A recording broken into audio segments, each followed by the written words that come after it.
This video is sponsored by you, links to both channel and in the description. Wow, look at me, I remembered my channel's password. Listen, I don't care how hot Hypergriff makes ELA, I am not rolling on a Rainbow Six Siege banner. If I ever unironically praise our success, it will be in my suicide note.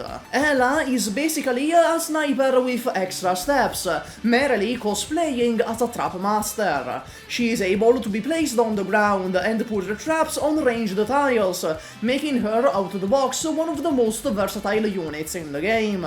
The traps also have quite a huge range, meaning you can hit enemies with them much more reliably compared to having to rely on Irene, sponsored by Monster Energy. Skills 2 and 3 are why, in effect, ELA is a sniper.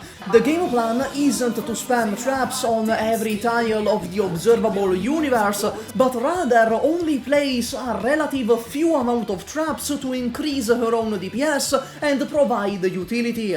Skill 2 is the lane holding skill. If you plan for her to actually block enemies but aren't using this skill, it will end like that Kataoka-san comic. This is because usually in this game, ranged units' bodies have the consistency of wet sand, since they're not intended to block enemies in most situations, and ELA is no different. Skill 3 is what you'll use most often. Grismot Mines apply 35% fragile, which is only 9% less than Suzuran's skill 3 with module 2. Where she shines is in this map-wide Shamare-like fragile effect. Since it's reliant on the Grismot Mines, it technically has global range, since you can place the traps anywhere. For giving up 9% fragile and one crying emoji, you get an extremely versatile debuff and ELA herself as a really good sub-DPS.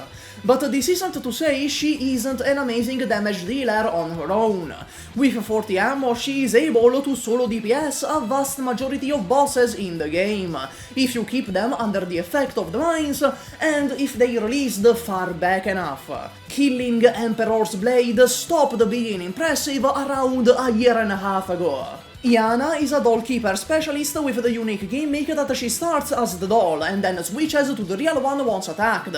While unique, the issue with her is that she switches to the substitute so often, removing her block count, and relies on enemies doing stuff to her rather than being autonomous. She's not bad and a good source of invisibility removal, but she's finicky to use. For Fuze, skill 2 can only be activated when he is facing a high ground tile, with acceptable low ground tiles in front of that high ground tile. And also, it can only be activated 3 times per stage, because go f*** yourself. This is the problem with R6S units, at least the non-waifu 5 stars. In the name of fidelity to the shitty game they come from, their skills are just awkward and clunky and overly specific and have limited uses, both literally and figuratively.